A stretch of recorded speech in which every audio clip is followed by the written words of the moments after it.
ایمان لے آئے رب موسیٰ جو موسیٰ کا رب ہے، وہ رب ہارون اور ہارون کا رب ہے۔ علی ولی اللہ میں شک کرنے والوں کو یہ پیغام دو، جب موسیٰ کا رب کہہ دیا تھا تو کلمہ مکمل تھا، یہ ہارون کے رب کے نام لینے کی ضرورت کیا تھی؟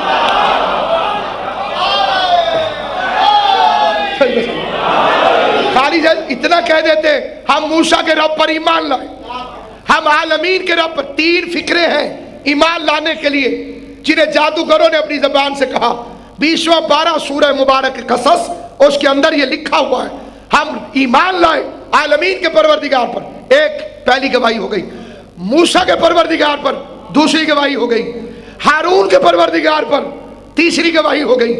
انہیں معلوم تھا کہ اگر ادھر سے ایمان لانا ہو تو نبی کے ساتھ ساتھ اس کے وزیر پر ایمان لانا ضروری ہے۔ ہارون وزیر ہے۔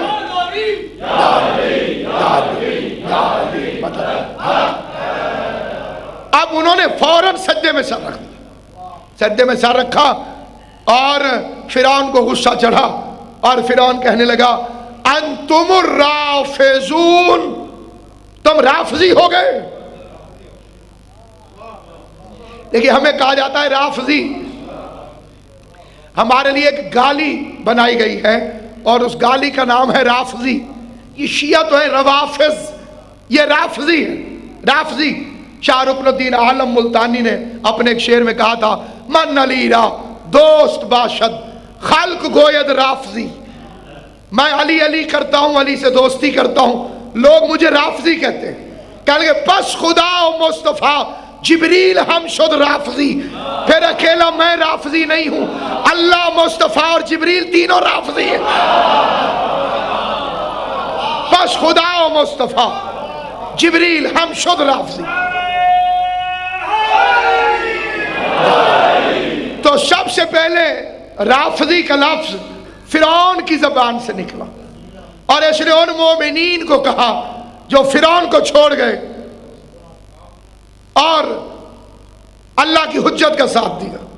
معلوم ہوا کہ جو حجت خدا کا ساتھ دے اسے رافضی کہتے ہیں، البتہ اسے رافضی کہنے والا فرعون ہوتا ہے۔ یہ سنت فرعون ہے کہ اسے رافضی کہا جائے۔ یہ ایک بہت بڑا انقلاب ہے۔ 70,000 لوگ آپ کی مخالفت کے لیے آئے ہوئے تھے، اور فوراً انہوں نے اپنی پارٹی چینج کر لی، کیونکہ جادوگر پڑھے لکھے تھے۔ انہوں نے فوراً فیصلہ کیا کہ جادو کو توڑتا ہے لیکن جادو کا سامان ختم نہیں کرتا۔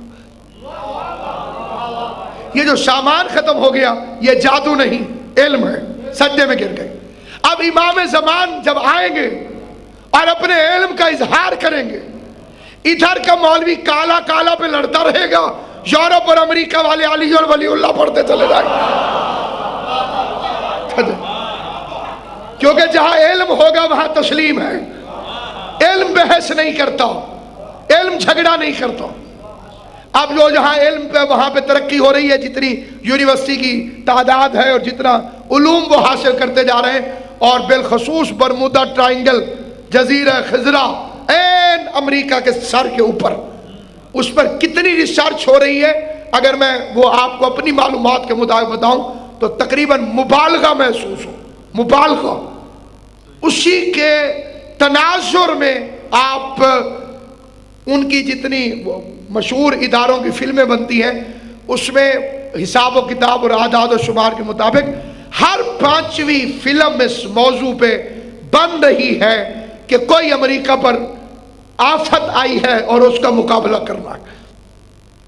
ان کے ذہن میں، دل و دماغ میں جہازوں کا جانا، غائب ہو جانا، گھڑیوں کا رک جانا، وقت کا رک جانا۔ اس جزیرہ خضرہ کے اندر ابھی تک وہ چھوٹا سا زمین کا جزیرہ سمندر کے اندر ان کی سمجھ میں نہیں آ رہا، اور اس کے بارے میں احتمال ہے کہ حضرت حجت خدا کے کنٹرول میں ہے وہ سارا علاقہ۔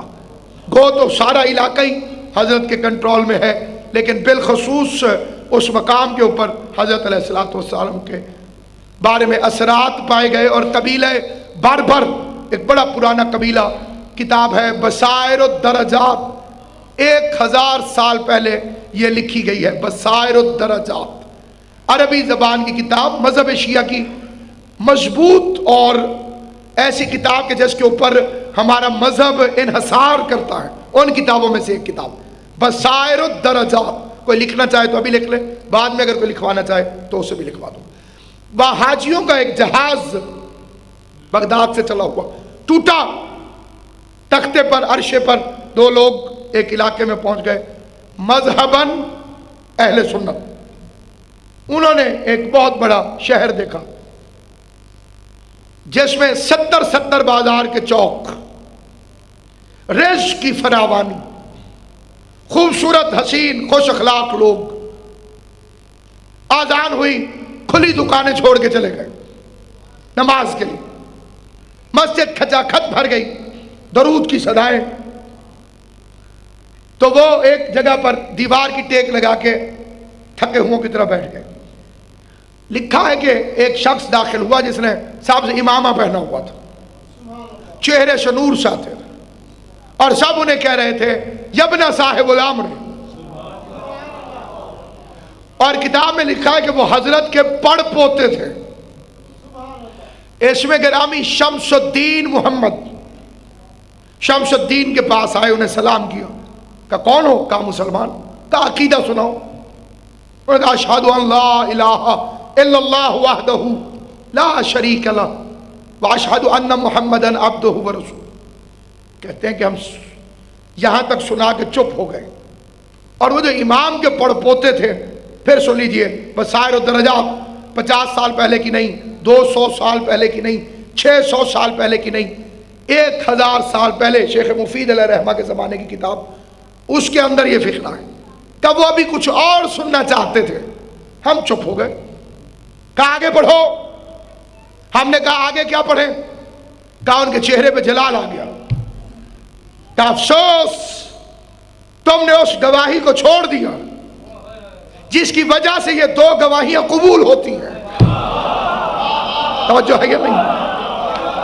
افسوس تم نے یہ امام کی حکومت میں ہونے والا ہے، اس لیے میں پہلے سے خبردار کروں، افسوس تم نے اس گواہی کو چھوڑ دیا جس کی وجہ سے یہ پہلی 2 گواہیاں قبول ہوتی ہیں، اور جن گواہیوں کو بیان کرنے والا بغیر حساب کتاب کے جنت میں داخل ہو جائے گا۔